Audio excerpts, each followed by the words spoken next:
wrestling nickname has the power to further enhance the aura of an already impressive star. Simple handles like the Hitman, the Dragon, and the Macho Man did just as much for their respective owners as wordier ones like the Eighth Wonder of the World and the Most Electrifying Man in Sports Entertainment did for theirs. But the simpler the better, that's what we say, unless you're David Starr, in which case 347 different nicknames might not yet be enough. In WWE, especially these days, nicknames get passed out like flyers outside of an indie show for another indie show, and with that kind of frequency, you're bound to have some duds among the heap. The extreme emphasis on branding and distinct identities has gone a little berserk, to say the least. Fortunately, we here at Cultaholic have a perverse sense of humour, and we laugh at such nicknames the same way we laugh at someone slipping on the pavement while carrying a thermos of boiling hot soup. While that image tickles our twisted brains, let's explore some of the more questionable nicknames for WWE superstars this millennium, ones that did anything but enhance. I'm Adam Pacitti from Cultaholic.com, and these are 10 terrible forgotten WWE nicknames. Join us! Number 10, The Great White.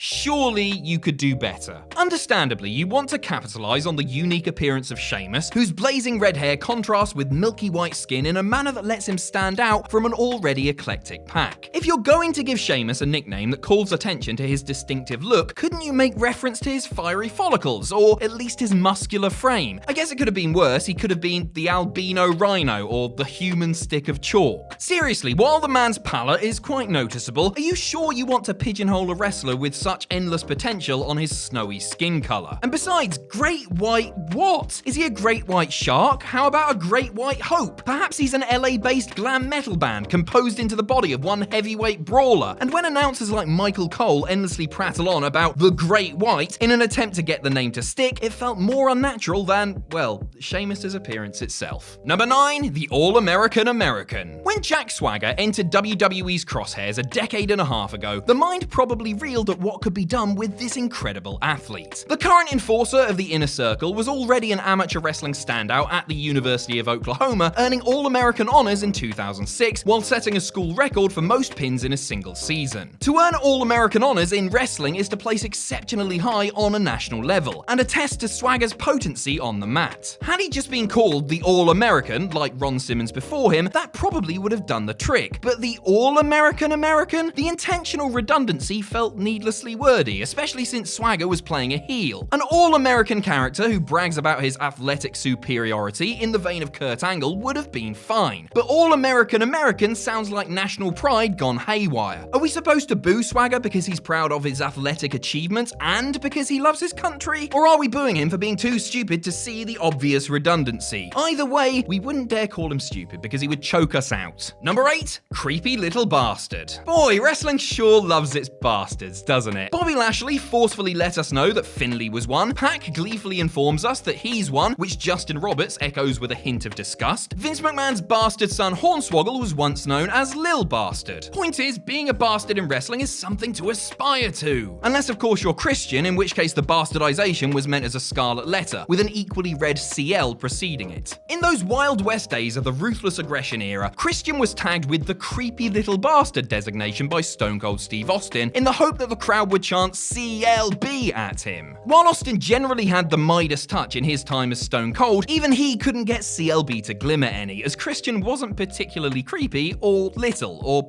even a bastard as far as we can tell. Whoever came up with the CLB nickname may not have thought too much of Christian, though it is admittedly more dignified than, say, sticking a blue censorship dot over his face. Number 7, the Architect, the Lunatic Fringe, and the Juggernaut. The title alone sounds like something you'd have been forced to read by your snob of a GCSE English lit teacher. But this was much cooler than Chaucer. This was Seth Rollins, Dean Ambrose, and Roman Reigns coming to turn someone's day upside down with a sustained group beating. The brutal assaults and unflinching, remorseless attitudes of the three sneering tacticians made them the coolest guys in WWE, which, given time and change, sounds unbelievable in 2020. Understandably, WWE wanted to differentiate Rollins, Ambrose, and Reigns from each other, but the nicknames weren't needed. Rollins was the gutsy daredevil, Ambrose the violent sociopath, and Reigns the furious muscle. Their individual actions and quirks were what identified them. But no, we were told that Rollins was Frank Lloyd Wright in Kevlar, Ambrose enjoyed songs by Canadian rock band Red Rider, and Reigns fancied his Simpsons-based games for Game Boy. Even if you're not too keen on the Messiah, the Purveyor of Violence, or the Big Dog, they're all upgrades over what was there before. Though that might not be saying much. Number 6, the Vigilante. Just because WCW had been dead and buried for well over a decade didn't mean that the time-tested pattern had to go with it. Longtime fans of Crockett and Turner wrestling have watched their company's top stars migrate over to McMahon land and have at least a small part of their identity changed to fit WWE's whims. Lex Luger as a narcissist, Barry Windham as a widowmaker, Harley Race as a king, Dusty Rhodes as a polka dot aficionado. It's as routine as sunrise. Hell, Vince even tried changing Vader's name to Mastodon because Vince. Fast forward to 2014, when the 7th seal was opened in the form of Sting's WWE debut at that year's Survivor Series. For weeks and weeks afterward, we learned that the Icon, WCW's franchise player, was now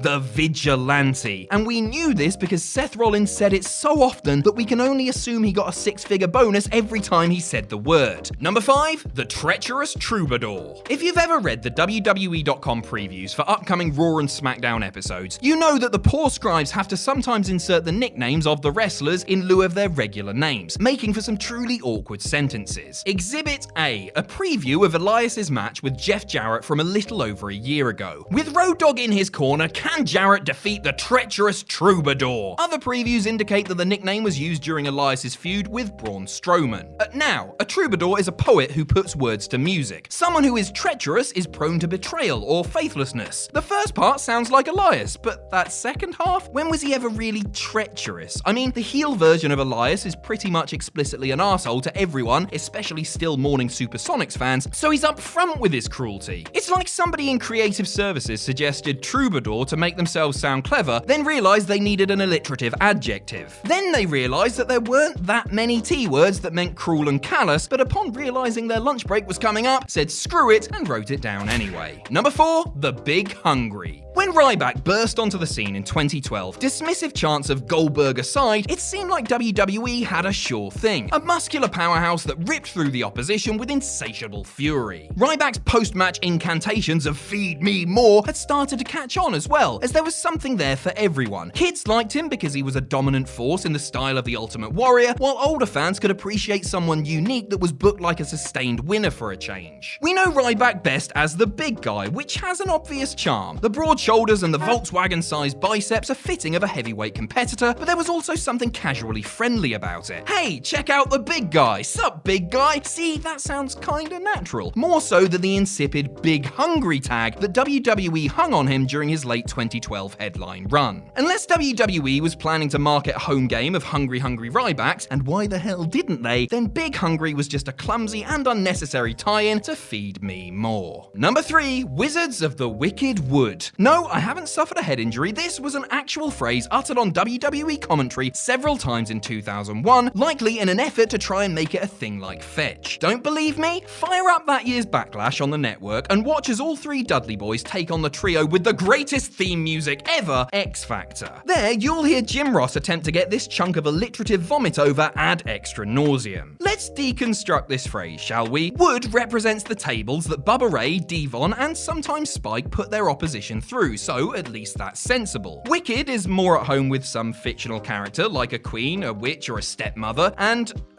wizards? Somehow I just can't imagine the Dudleys playing Quidditch without it degenerating into a one-sided back alley brawl. Maybe there was a bet involved, like, hey Jim, if you can get Wizards of the Wicked Wood over, we'll plug your barbecue sauce every week, but if not, you'll have to wrestle Jonathan Coachman in a televised match one day. Otherwise, it makes zero sense. Number 2, the Huggable One. Hell, where to start? In and of itself, Bayley's babyface character, especially back when she was labeled a can't miss in NXT, was solid. She was an overly cheerful and happy person that loved people and was quick to demonstrate affection. As part of the gimmick, she dispensed with hugs in a very innocent and wholesome way, even if the hug recipient wasn't always keen on an embrace. But overzealousness aside, it was very easy for many to take to someone as good-hearted as Bayley. And that leads us to the Huggable One. The aforementioned WWE.com TV TV previews actually included sentences for Bayley like, "What will the Huggable One do?" and "Can the Huggable One endure?" Which makes you want to scream, who talks like that? And the nickname is partially misleading. Bayley isn't a designated being for receiving hugs, but rather a somewhat compulsive giver of them. Something cheeky and like a Doctor of Huggonomics parody may have been charming, but the Huggable One feels misplaced and even a tad eerie. To put it mildly, Bayley's WWE run has been riddled with plenty of stumbles that were out of her hands. Number 1.